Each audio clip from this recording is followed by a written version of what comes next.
네, 저희들 말씀을 함께 보기 전에 성경을 같이 한번 봉독하도록 하겠습니다. 사도행전 2장 42절에서 47절까지 말씀입니다.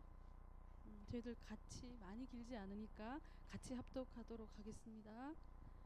네, 시작. 그들이 사도의 가르침을 받아 서로 교제하고 떡을 떼며 오로지 기도하기를 힘쓰니라. 사람마다 모데 사도들로 말미암아 기사와 표적이 많이 나타나니 믿는 사람이 다 함께 있어 모든 물건을 서로 통용하고 또 재산과 소유를 팔아 각 사람의 필요를 따라 나누어 주며 날마다 마음을 같이하여 성전에 모이기를 힘쓰고 집에서 떡을 떼며 기쁨과 순전한 마음으로 음식을 먹고 하나님을 찬미하며 또 온 백성에게 칭송을 받으니 주께서 구원받는 사람을 날마다 더하게 하시니라. 아멘. 네, 수천 년의 역사 가운데 수많은 그 위대한 인물들이 어떻게 하면 이 인류가 행복하게 살 수 있을까에 대해서 고민하며 많은 사상을 내놓기도 하고 또 여러 문명을 발전시켜 온 것이 사실입니다.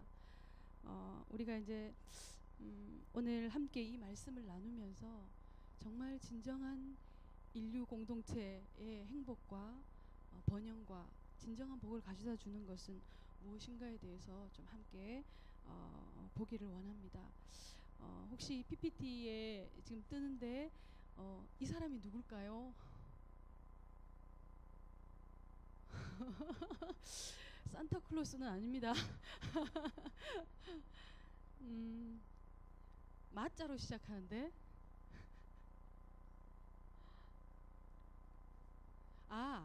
칼로 시작합니다. 역시 똑똑하신 우리 굴교회 성도님들. 네, 마르크스죠. 칼 막스라고도 하는데 공산주의의 창시자이고 이분이 유대인이더라고요. 유대인 출신이고 독일인입니다. 종교는 민중이 현세에 겪는 고통을 내세의 환상으로 도피시키려고 하는 아편이다. 종교는 아편이다. 사람을 마비시키는 아편이다. 라고 종교를 폄하한 그런 사람이기도 합니다. 인류사에서 가장 큰 영향력을 준 두 명의 유대인이 있는데 이것이 한 분은 예수 그리스도고 한 분은 이분이라고 BBC 방송에서 그렇게 설문을 통해서 선정을 했더라고요. 가장 영향력 있는 사상가로 칼 마르크스를 선정을 했었습니다. 이 사람은 19세기 중반, 그러니까 1840년에 공산주의라고 하는 새로운 이념과 사상 체계를 창시한 인물입니다. 마르크스는 유럽의 오랜 구체제를 과학적 사회주의 혁명으로 개조한다라고 하는 급진적인 이론을 내놓은 인물입니다. 그의 이론이 이제 1917년에 러시아로 넘어가서 러시아 공산혁명으로 계승이 되고 이후에 공산주의는 70여 년간 맥을 이어왔지만 독일 통일 이후에 동유럽의 많은 국가들이 이제 모두 공산주의에서 돌아서게 되고 현재 남은 국가는 여러분도 아시지만 뭐 어느 국가가 있나요? 공산주의 지금 남아있는 북한. 네, 뭐 중국, 라오스, 베트남, 쿠바. 북한은 공산주의일까요? 뭘까요? 주체 사상이죠. 거기는 무슨 아주 독재 체제고 공산주의의 도를 넘었죠. 거기는. 그래서 정치적으로 이 몇 개 나라들이 공산주의라고 자처하지만 일부분 자본주의가 수용된 사회 체제를 유지하고 있습니다. 경제 차원에서는 사실상 공산주의 이데올로기가 실패했다라고 많이 이야기하고 있습니다. 당시에 이 마르크스와 같은 막시스트들과 그다음에 계몽주의자들은 그 당시로부터 해서 100년 뒤에 이 지구의 모습에 대해서 그리면서 100년 뒤에는 인간의 이성이 더욱 합리화되고 또 진화돼서 모든 종교는 다 소멸될 거다, 사라질 거다 이렇게 예언을 했는데 그 예언이 적중했습니까? 빗나갔습니까? 네, 완전 거의 100% 빗나갔죠.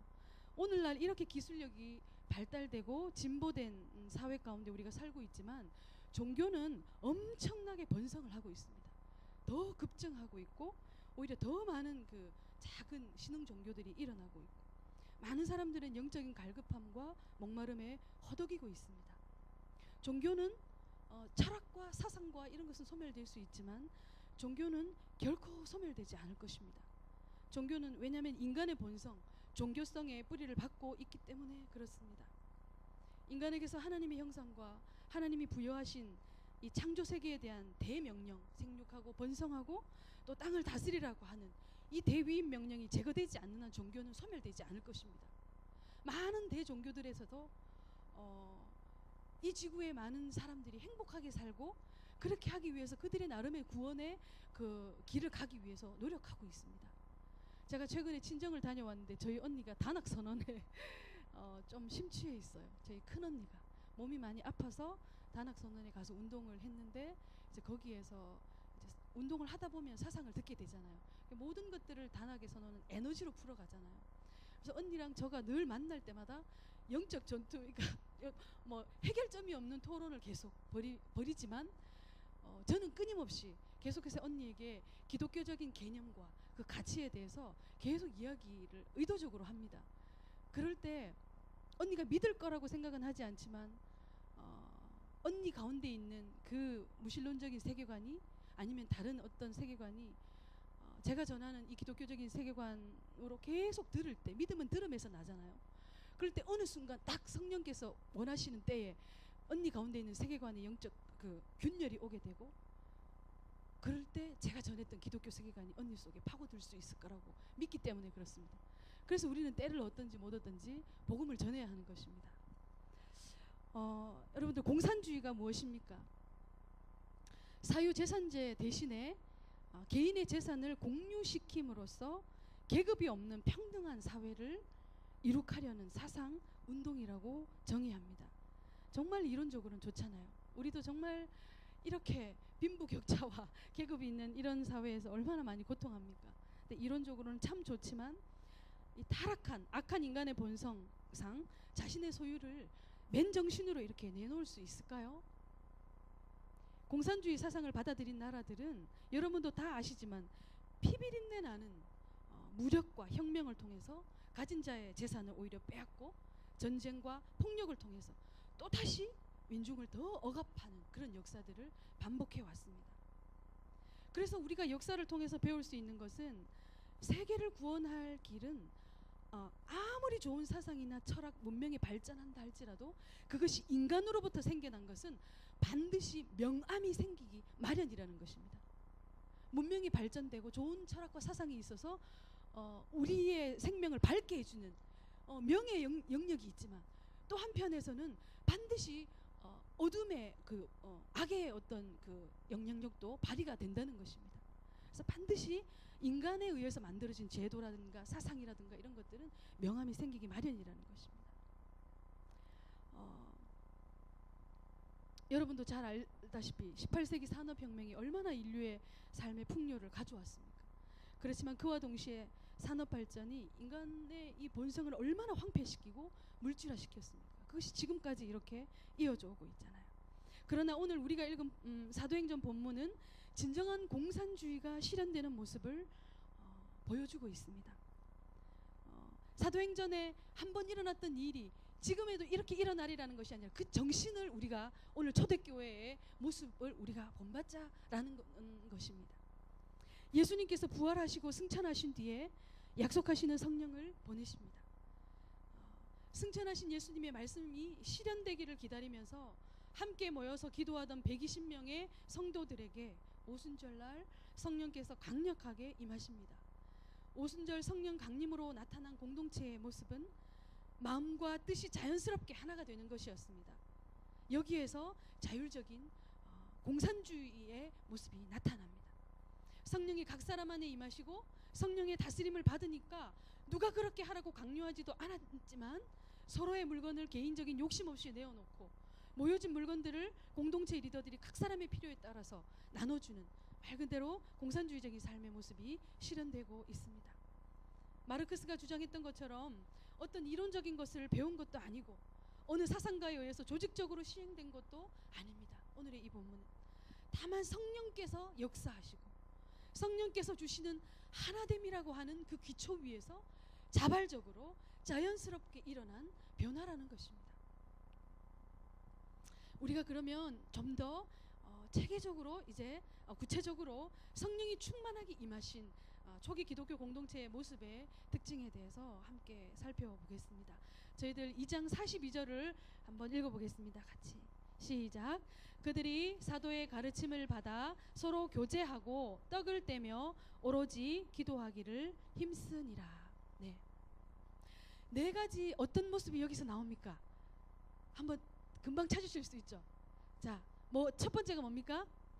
네, 가르침, 또 교제, 또 떡댐, 또 이 네 가지가 초대 기독교 공동체가 모일 때마다 행했다라고 하는 것입니다. 많은 주석가들은 이 네 가지의 활동들이 그냥 이렇게 모여서 각각 별도로 행해진 활동이 아니라 초기 공동체가 모일 때마다 행했던 예배의 형태였다라고 하는 것을 이렇게 많이 말씀을 하고 있습니다.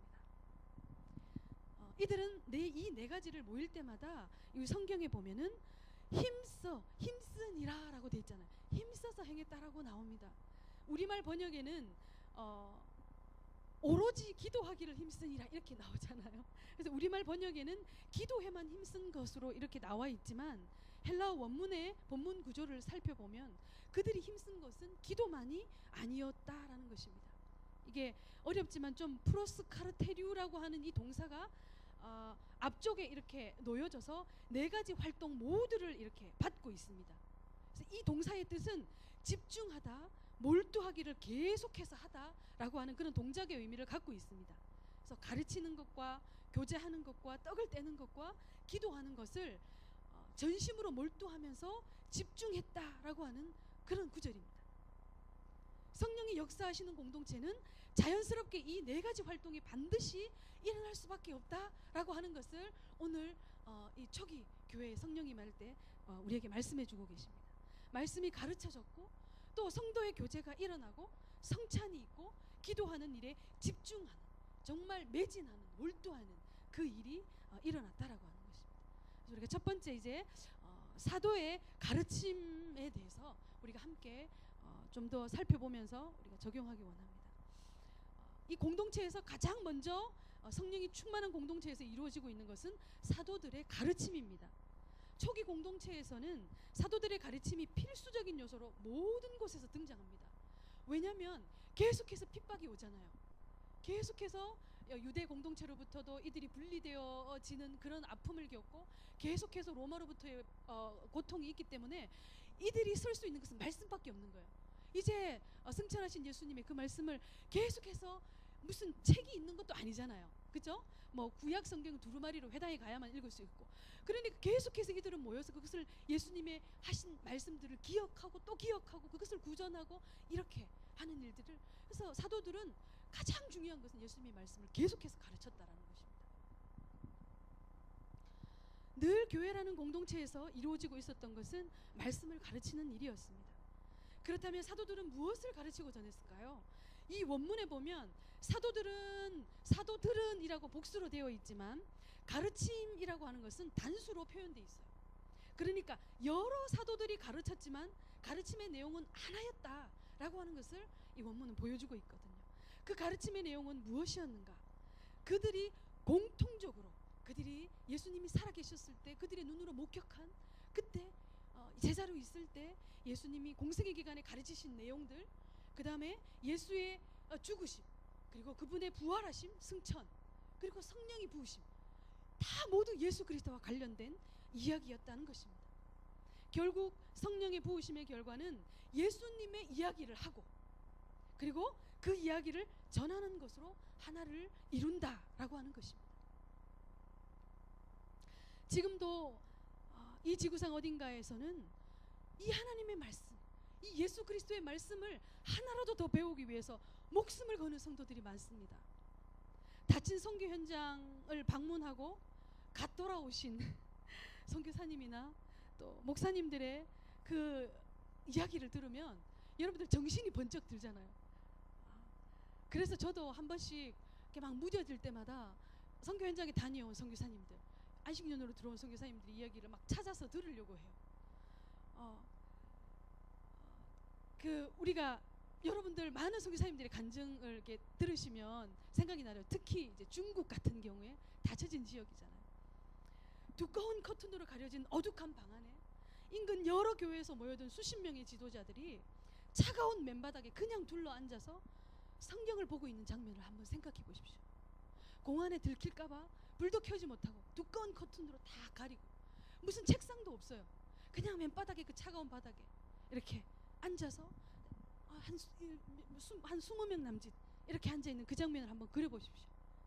그것은 성경을 배우는 비밀 모임입니다. 그리고 그 몇 겹의 문 앞에는 제일 큰 덩치 큰 사람이 딱 이제 보초로 서 있고 보안 담당으로 서 있고, 그래서 자칫 공안이라도 딱 들어닥치면 그 사람이 몸으로 맞고 뒷문으로 빠져나가게, 그런 이야기들을 많이 들으시죠. 이들의 모임은 자칫 발각이라도 되면 재산과 직업과 가족은 물론 생명도 다 잃을 수 있습니다. 모임이 시작되고 저마다 하나님이 자신들의 교회에 어떤 역사를 일으키셨는지 지금도 중국에 있는 지하교회 성도들은 나누기 시작합니다. 한 지도자가 입을 엽니다. 우리 교인들 가운데 몇 사람이 지금 이단에 붙잡혀 갔습니다. 이 이단 종파는 그리스도인들을 납치해서 외딴 곳에 가다 놓고 고문하기로 악명 높은 단체입니다. 혀를 자르는 것은 예산일로 여기는 잔인한 사람들이라고 합니다. 이렇게 이야기를 하면서 자신의 교회에 닥친 이런 위험에 대해서 지도자가 하염없이 눈물을 흘리면서 자기 교회에 예수의 이 복음 때문에 당하는 그 고난에 대해서 모여있는 지도자들과 함께 이야기를 나눕니다. 부디 하나님께서 은혜를 베푸셔서 이단의 공격에 맞서서 어둠을 헤쳐나갈 수 있도록 인도해 주시기를 바랍니다. 그러면서 그 이야기가 또 다른 지도자에게 이렇게 이어져 가는 거예요. 그래서 모일 때 정말 참석한 많은 지도자들은 너나 없이 눈물을 흘리면서 우리 기도 외에는 달리 방법이 없습니다 하면서 하나님께 부르짖기 시작해요. 너무나 절박하니까. 누군가가 한 사람 기도를 끝내고 나면 다른 사람이 또 이어가고, 그렇게 기도가 1시간을 넘고 2시간을 넘어가는. 기도를 마치자마자 성경 공부가 이제 바로 이어집니다. 5시간, 8시간 지나도 누구 하나 지친 기색을 보이지 않습니다.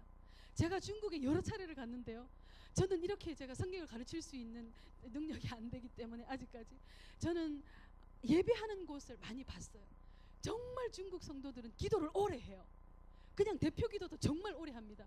아멘은 떠나갈 듯하고 얼마나 기도가 막 열정적이고, 그리고 이제 한번 공부를 하면 정말 길게 몇 시간 앉아서, 우리처럼 뭐 예배가 딱 12시 되면 땡 안 끝나면 막 짜증나서 나가는 그렇지 않습니다. 본문 하나를 끝내기가 무섭게 이 목사님이 다음 말씀을 가르쳐 달라고 지도자들이 재촉을 합니다. 한 가지 문제를 설명하고 나면 곧바로 다음 주제에 대해서 또 질문이 이어지고 또 질문이 이어지고, 그래서 아침에서 밤까지 이런 그 모임들을 열흘 동안이나 그렇게 한자리에서 성경을 가르치고 했다라고 하는 그런 목사님들이 이야기를 듣습니다. 말씀을 사모하는 이들의 갈급함이 모든 고난을 넉넉하게 이기게 합니다. 이 성도들에게, 이들에게 거룩한 하나님의 말씀 하나면 충분한 것입니다. 우리의 모습은 어떠합니까?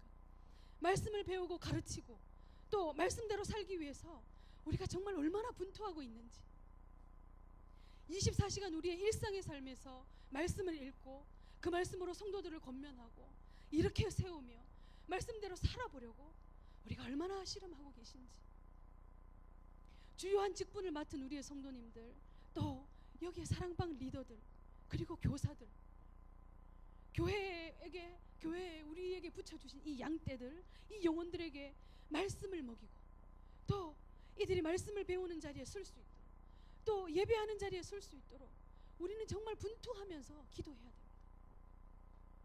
예배의 감격을 맛보지 못하고 있는 성도들, 말씀을 전혀 배우지 못하고 있는 성도들을 우리는 찾아서 그들을 양육해야 합니다.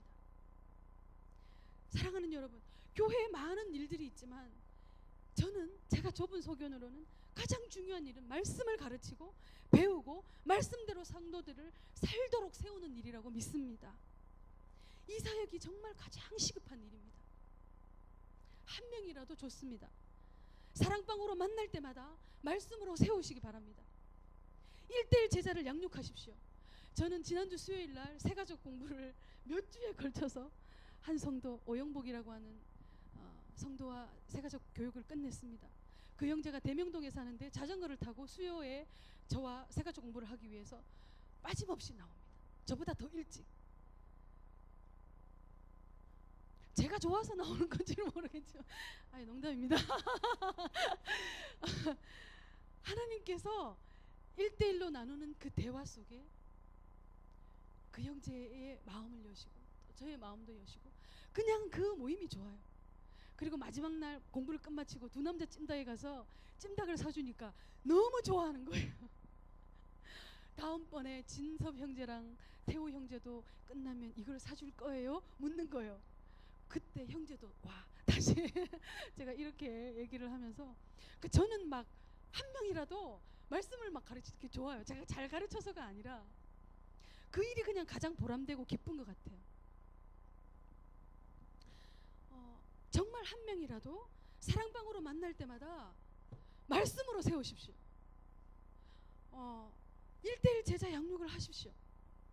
예수님의 핵심 교리들과 말씀을 가르치는 좋은 성경 교재들이 너무나 많아요. 서로 그룹을 만들어서 말씀을 연구하십시오. 결국은 말씀과 기도입니다. 결국 성도의 믿음을 성장시키는 것은 주의 말씀과 기도입니다. 저희 청소년부는 이제 새해에 119 훈련을 시작하고 있습니다. 제가 현수막도 하나 만들었거든요. 또 띄워주시는데 저희 청소년부실에 걸어놨는데요. 아이들의 영적인 상태가 119 응급 상태라는 진단을 하게 됐어요. 1년 동안 막혀진 영적 상태를 뚫을 수 있는 길은 오직 말씀과 기도라고 생각했고 하루에 한 장 성경을 읽자. 그리고 하루에 한 개 기도 제목을 적자. 밤 9시 알람을 맞춰놓고 기도하자. 그게 119예요. 그게 119. 훈련을 아이들과 교사들이 함께 한 주를 시작했어요. 한번 저희 주보 한번 보여주실래요? 저희 주보 이제 저게 앞면인데요. 앞면에 일월화수목금토 해서 성경을 마태복음 1장부터 읽기 시작했거든요. 하루에 한 장이니까. 그리고 했으면 별표에 색칠하고 옆에 기도 제목을 한 가지 적고 그리고 밤 9시에 기도했으면 또 색칠하고 별표에. 근데 정말 의외로 감사한 건 우리 아이들이 한 반 정도 이상은 한 20명 되면 반 정도 이상 참여하고 있다는 거예요. 너무 감사한 일 아닙니까? 그 중에 막내들 충만이 성주가 이번에 올라왔는데 얘들은 그냥 뭐 제일 먼저 했더라고요. 그래 이제 형아들과 누나들에게 자극이 되는 지각하지 않고 제일 일찍 오는 아이들로. 정말 저는 이 아이들이 교회의 기둥이 될 거라 믿습니다. 학생들이 교회에 몇 명 더 출석하는 것도 중요하지만 모인이들이 예배의 감격을 맛보아야 하지 않겠습니까? 성령이 충만하게 역사하여 말씀이 지속적으로 가슴에서 고백되도록. 임원들하고 모임을 하면 제가 기도 제목을 한 5분을 내거든요. 얘들아 다 손잡고 기도하자. 그리고 막 제가 크게 기도를 해요. 그런데 다 조용해요. 10초를 못 가는 거예요. 이렇게 하다가 10초를 못 가는 거예요. 그래 제가 다시 눈 뜨고 얘들아 이게 아니다. 조금 더 기도를 하자. 정말 제 기도 제목 5분 내고 10초를 기도 안 하면 이거 어떻게 되는? 정말 저는 이 10초를 기도하지 못하던 자녀들이 1시간을 기도하는 믿음의 사람으로 변화되기를 기도합니다. 우리가 그렇게 될 수 있도록 기도해야 됩니다. 제 안에는 정말 이런 절박함이 있습니다. 이것이 안 되면 한국 교회의 미래가 없다는 긴급함이 제 안에 있습니다. 아마 우리 모든 교사 선생님들 또 우리 목사님의 그 긴급함일 거라고 믿습니다. 대형 교회나 소형 교회나 지금 한국 교회의 청년들의 믿음의 수준이 하향 평준화되어 가고 있습니다. 그저 교회만 나와도 감사한 지경에 이르렀습니다. 그래서 잘못을 잘못이라고 얘기할 수가 없는 지경에 이르렀어요. 그래서 청년들은 저를 좀 무서워하고 저를 피하는 청년들이 많아요. 왜냐면 제가 막 모욕하거든요. 그리고 별로 그렇게 하지 않는 청년들이 상냥하게 대하지 않거든. 그러니까 전혀 하나님을 모르는 친구들과 다를 것이 없는 심각한 상태에 처해 있는 것이 오늘 우리 주일학교 아이들의 청년들의 영적 주소입니다. 과연 어르신들은 정말 우리 아이들을 위해서 눈물로 기도하십니까? 정말 그렇게 나를 위해서 기도하지 말고 예수님이 얘기했잖아요. 너와 네 자녀를 위해서 기도하라고 얘기하잖아요. 눈물로. 우리의 부모님들은 이 아이들에게 진실한 그리스도의 본을 보여주십시오. 우리 아이들은 가정에서 부모님들이 말하는 거, 부모님들이 돈 쓰는 거, 부모님들이 직장 생활하면서 하는 모든 행위들을 다 보고 배우고 그걸로 세계관이 형성이 돼요.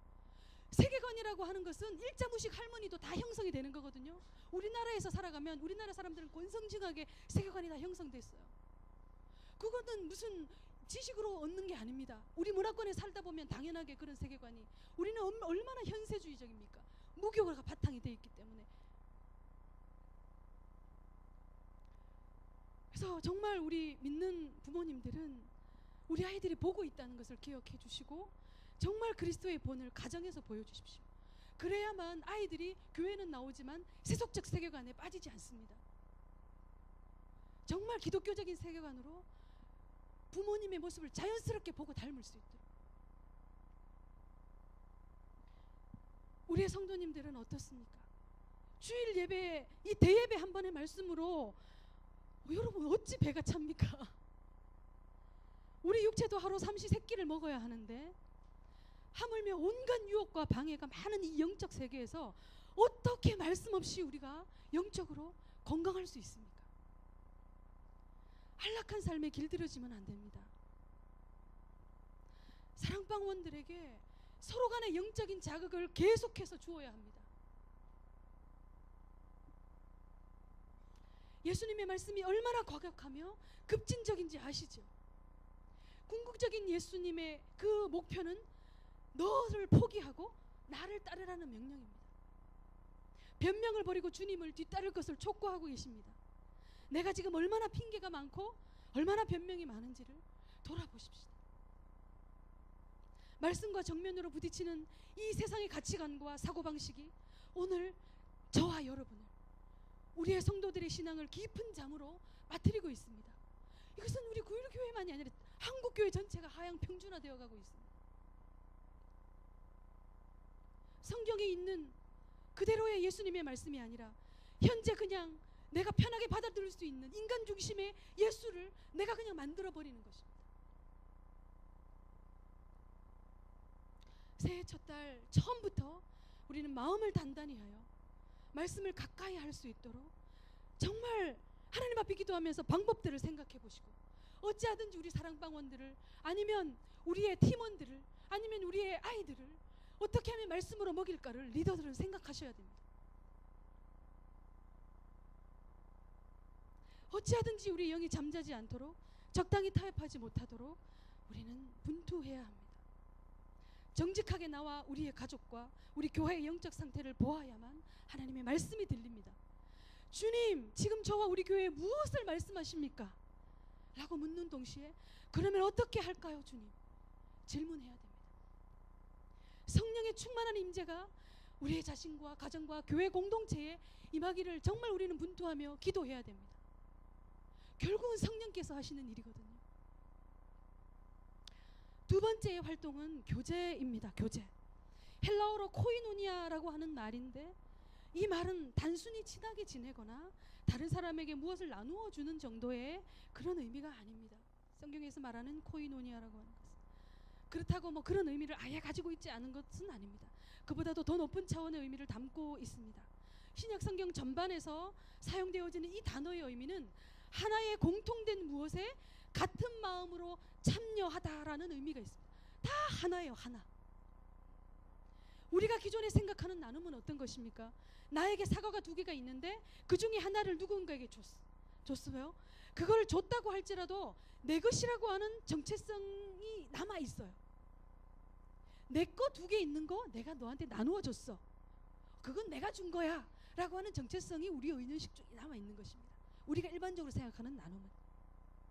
그런데 성경이 말씀하신 여기에서 코이노니아 교제라고 하는 것은 그렇지 않습니다. 내 것, 너의 것, 우리의 것이라고 하는, 우리의 교회 뭐 이런 것이라고 하는 정체성이 존재하지 않습니다. 그들의 마음과 생각 속에 있는 것은 모든 것이 예수 그리스도와 성령 안에 있다는 생각밖에 없습니다. 2장 46절에서 마음을 같이하여 라고 하는 것은 어떤 한 사람에게 생각을 맞춘 것이 아니라 성령님의 생각, 예수님의 생각에 그거 초점을 맞추었다라고 하는 의미입니다. 누가 강요해서 재산을 판 것도 자신의 물건을 교회에 그냥 누가 강요해서, 지도자가 강요해서 내어놓은 것도 아닙니다. 성령님이 주시는 부활신앙을 가지니까 자신이 가진 것이 더 이상 자신의 것이 아니라 예수 그리스도와 성령 안에 있는 공동의 것이며 하나님께 사용하시도록 드리는 것이 주님의 뜻이라는 이 생각을 갖게 되는 것입니다. 그러기에 그들은 아낌없이 본전 생각을 갖지 않은 채 내어놓을 수 있었던 것입니다. 우리는 내어놓고도 얼마나 본전 생각이 많습니까?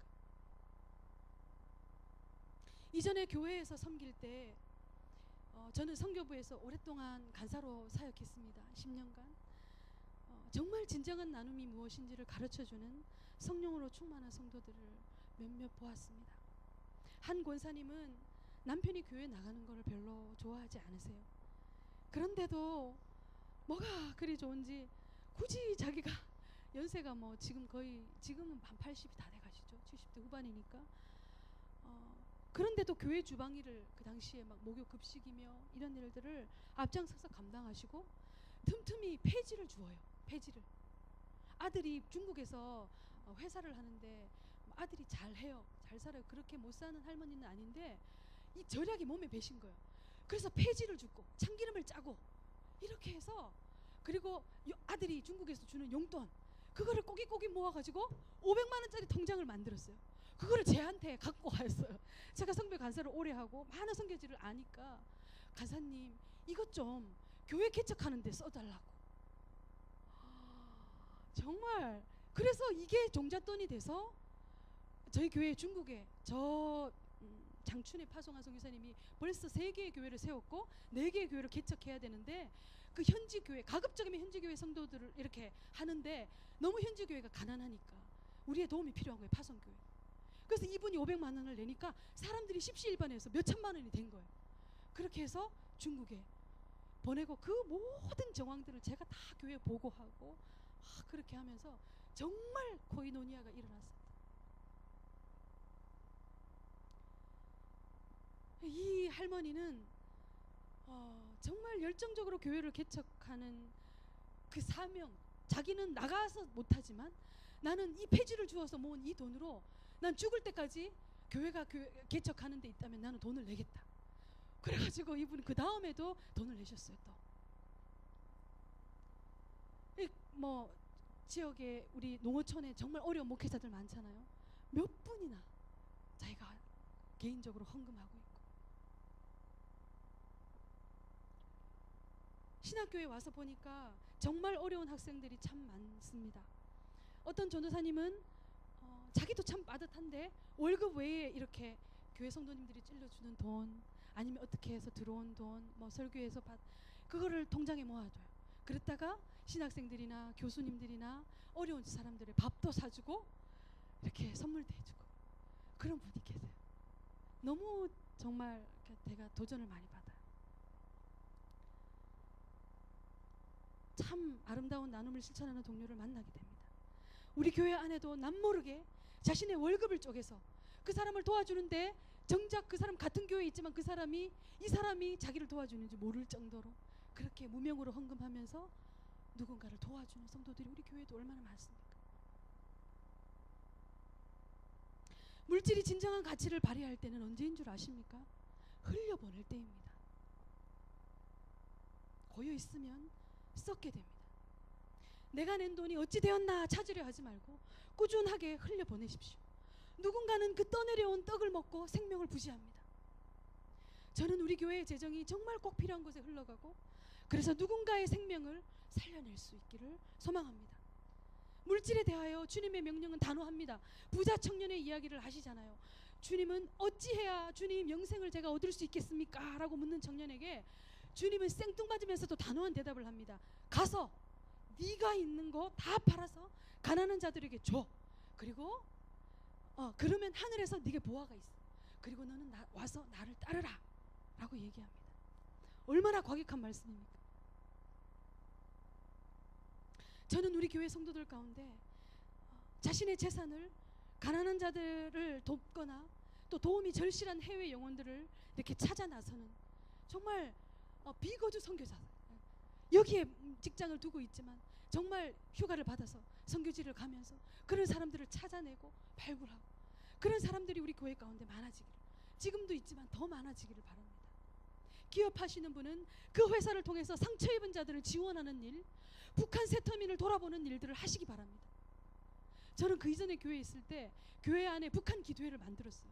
그래서 그 기도회가 한 달에 한 번 정말 많은 권사님들, 집사님들, 막 어른들이 모여서 기도해요. 그러면서 대구에 있는 세터민, 또 저기 부산에 있는 장대현 학교라고 하는 곳을 자매 결혼해가지고 계속해서 교제를 이어가고 있습니다. 젊은 부부들은 복음을 전하기 위해서 쪽방촌이나 다문화 가정이나 외국인 근로자들을 찾아 나서기를 바랍니다. 우리 교회 안에만 좀 있지 마십시오. 많은 지식을 가지고 우리는 안 나누면 싸움이 됩니다.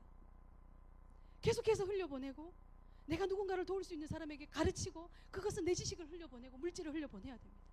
그럴 때 하나님이 또 채워주시는 것입니다. 성도도 채워주시고 우리에게 물질도 채워주시고. 우리 청소년들, 청년들 예배에 한 번씩 오셔서, 축구할 때도 한 번씩 오셔서 간식으로 찬조도 좀 해주십시오. 축구하는데 한 번도 간식으로 찬조 안 해주시더라. 제가 정말 오늘을 배웠습니다. 제가 그 전에 교회 있을 때는 진짜로 찬조가 많이 들어왔거든요. 뭐 하면 네 죄송합니다. 그래서 그런 보이지 않는 누군가의 섬김을 아이들이 받으면 우리는 영물이기 때문에, 영적 존재이기 때문에 그 자연스러운 나눔의 삶을 얘들이 배우게 돼요. 그때 장로님이, 그때 집사님이 야 우리 축구할 때 정말 맛있는 거 사주세요. 자기도 나중 집사 돼서 그렇게 해요.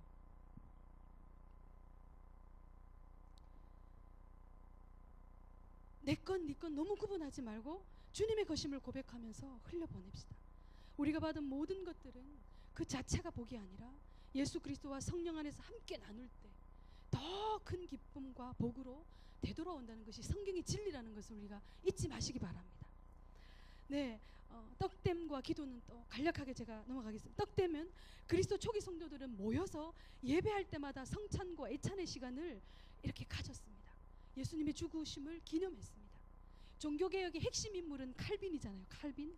이 칼빈은 이 초대교회의 이 전통을 따라서 예배가 회복되기를 그 16세기에 정말 원했어요.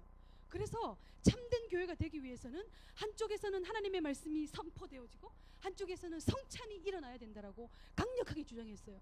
그래서 매일매일의 주일의 예배 가운데 목사님이 말씀을 선포하면 반드시 연이어서 성찬이 이어지도록 그렇게 얘기했지만, 그 당시 스위스 제네바의 시의회에 이렇게 제동이 걸려서 1년에 4차례 하는 것으로 이렇게 됐어요. 그렇지만 칼빈의 그 마음속에는 초대교회는 그러지 않았다. 모일 때마다 떡댐이 일어났다. 성찬이 일어났다. 예수 그리스도의 죽으심을 기념하는 그 일들이 너무나 중요하다는 것입니다. 마지막은 기도입니다. 모든 예배의 마지막에 항상 초대교회 성도들은 구원의 역사를 위해서 간절히 기도함으로 예배를 마무리했습니다. 이 기도는 개인적인 것에 초점이 맞추어진 기도가 아니라 공동체적이며 구원의 일과 관련된 기도였습니다. 사도행전에서의 기도는 공동체가 무엇을 가장 먼저 기도해야 하는지, 그리고 무엇을 위해 어디에 초점을 맞춰서 기도해야 하는지, 어디에 사람을 보내야 하는지, 어디에 물질을 보내야 하는지에 대해서 공통적으로 초점을 맞추고 초기 교회 성도들은 기도했습니다. 사도행전의 거의 모든 기도는 구원의 사건과 관계되는 것으로 이어집니다. 로마의 지배와 바리새인들, 사두개인들의 핍박 속에 있었던 기독교인들은 고난 중에도 하나님의 말씀이 전파되고 구원받는 자들이 더 많아지도록 기도했습니다. 이 고난 걷어주세요라고 기도하지 않았어요. 여러분들 이어지는 3장을 보십시오. 이 고난 중에도 하나님의 말씀이 더 흥황케 되도록 기도했습니다. 하나님께서 이런 기도에 응답하시고 기사와 표적이 함께 나타나도록 응답하셨습니다. 그래서 3장에 보면 성전 미문에 앉은 그 자를 베드로와 요한이 이렇게 세우는 놀라운 기사와 표적이 일어나잖아요. 모두가 다 구원의 진보와 관련된 기도였다는 것입니다. 우리는 모일 때마다 구원의 역사를 위해서 교회 성도들 각 심령의 성령의 충만을 구하는 기도를 드려야 할 것입니다. 하나님께서 얼마든지 부르신 자들을 우리 공동체에 보내주셔서 구원이 날마다 일어나도록 기도해야 할 것입니다. 각 사랑방이 성령의 충만을 통해서 복음을 선포하고 우리 주일학교 아이들 속에 성령이 충만하여 학교 친구들에게 예수를 증거하도록 기도해야 할 것입니다. 옥천교회를 통해서 생명의 역사들이 일어나도록 닫혀져 있는 이웃 주민들의 마음이 기사와 표적을 통해서 주께로 돌아오도록 기도해야 할 것입니다.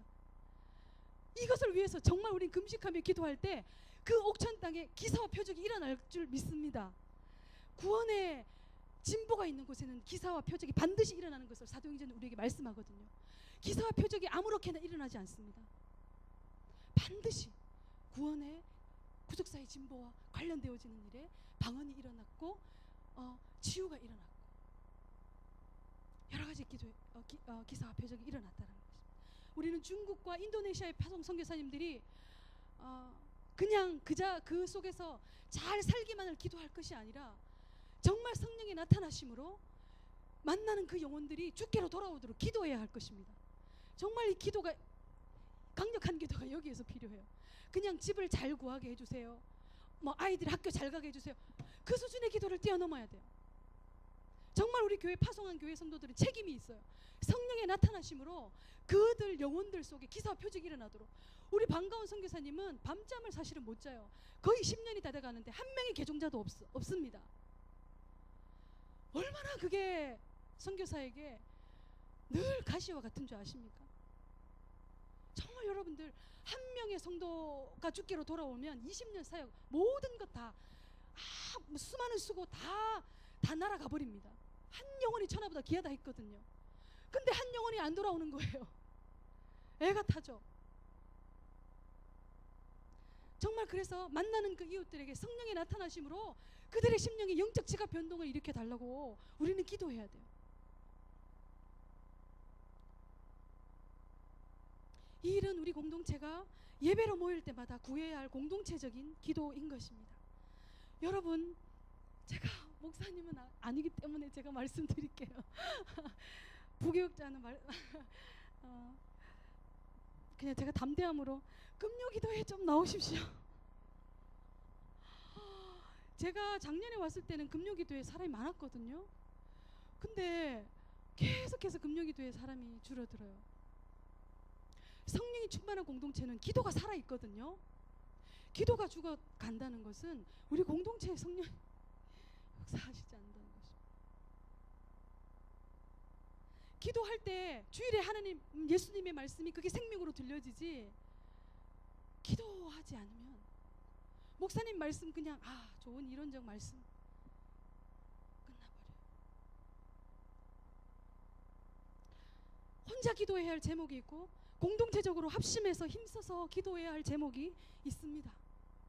성령의 충만한 임재와 능력은 정말 구속사의 진보가 일어날 때 일어나거든요. 여러분들 정말 생명이 돌아오고 막 옥천 땅 가운데 한 명의 영혼이라도 이렇게 막 돌아오고 정말 적대하던 사람들이 기사와 표적을 보고 돌아오는 그 일들을 감당하려면 금요 기도에 우리가 합심해서 기도해야 돼요. 새벽에 나오셔서 개인적으로 조용히 기도하는 것도 정말 중요한데요. 금요 기도는 합심 기도거든요. 연합 기도에 하나님 놀랍게 역사하십니다. 왜 120명의 성도들이 온 힘을 힘써서 기도에 힘썼겠습니까? 성령의 충만은 바로 구속사의 진보를 나타내는 것이기 때문에, 예수님의 말씀이 성취되어지는 것이기 때문에 그렇게 했던 것입니다. 말씀을 정리하겠습니다. 오늘 우리는 사도행전의 말씀을 통해서 초대교회 성도들의 신앙의 모습을 살펴보았습니다. 외적인 고난과 핍박 가운데도 예수 그리스도의 부활의 신앙으로 성령 안에서 하나 되어 자발적으로 자기 가진 물질과 시간과 은사들을 공동체를 위해 내어놓았습니다. 서로의 필요를 채워주고 소외된 자들을 돌아보았습니다. 이들의 모습을 모델로 삼아서 우리가 성령의 역사하는 공동체로 함께 만들어 가십시다. 그럴 때 어떤 역사가 일어나는지 본문의 47절은 결론적으로 말씀하고 있습니다. 우리 같이 한번 마지막으로 읽어보겠습니다. 시작. 하나님을 찬미하며 또 온 백성에게 칭송을 받으니 주께서 구원받는 사람을. 좀 다른 삶 살고 싶잖아요. 좀 우리의 자녀들이 예배 감격 맛보고 싶잖아요. 성령 충만을 구하십시오. 이미 내주하신 성령이 충만하게 활동하실 수 있도록 우리가 구해야 합니다. 사람의 구원은 우리에게 속한 것이 아닙니다. 다만 성령을 따라 말씀을 가르치고 배우고 서로 교제하고 섬기고 기도하면서 하나님을 모르는 사람들과는 다른 삶의 모습을 보여줄 때 성령께서 친히 우리 공동체에 구원받는 사람을 날마다 더하게 하실 줄 믿습니다. 우리 같이 한번 기도합시다. 183번에 찬송가 빈들의 마루풀 같이 우리가 부르기 전에요, 같이 한번 우리 기도 같이 한번 드리고요. 아니요, 죄송합니다. 그냥 찬송을 먼저 드립시다. 찬송을 먼저 드리고 마지막으로 기도하고 그렇게 주기도문으로 마치겠습니다. 183번 빈들의 마른 풀 같이.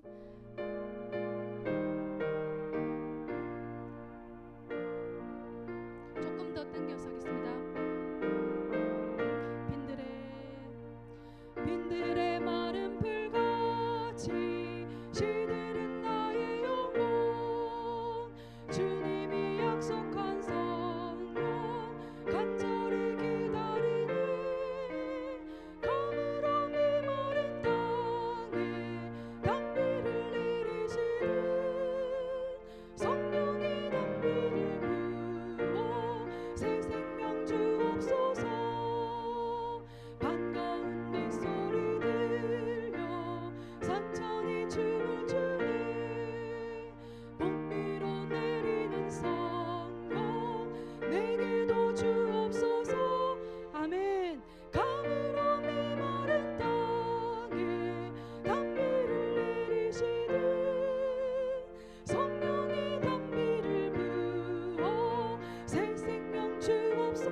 우리 같이 박수 치면서 절 따라 우러를 내려 조목이 무성하니 갈급한 내 심령 위에 성령을 부으소서. 가물어 메마른 땅에 단비를 내리시는 성령의 단비를 부어 새 생명 주옵소서. 참되신 사랑에 언약 어길 수 있사오라. 오늘의 흡족한 은혜 주실 줄 믿습니다. 가물어 메마른 땅에 단비를 내리시는 성령의 단비를 부어 새 생명 주. 가물어 메마른 땅에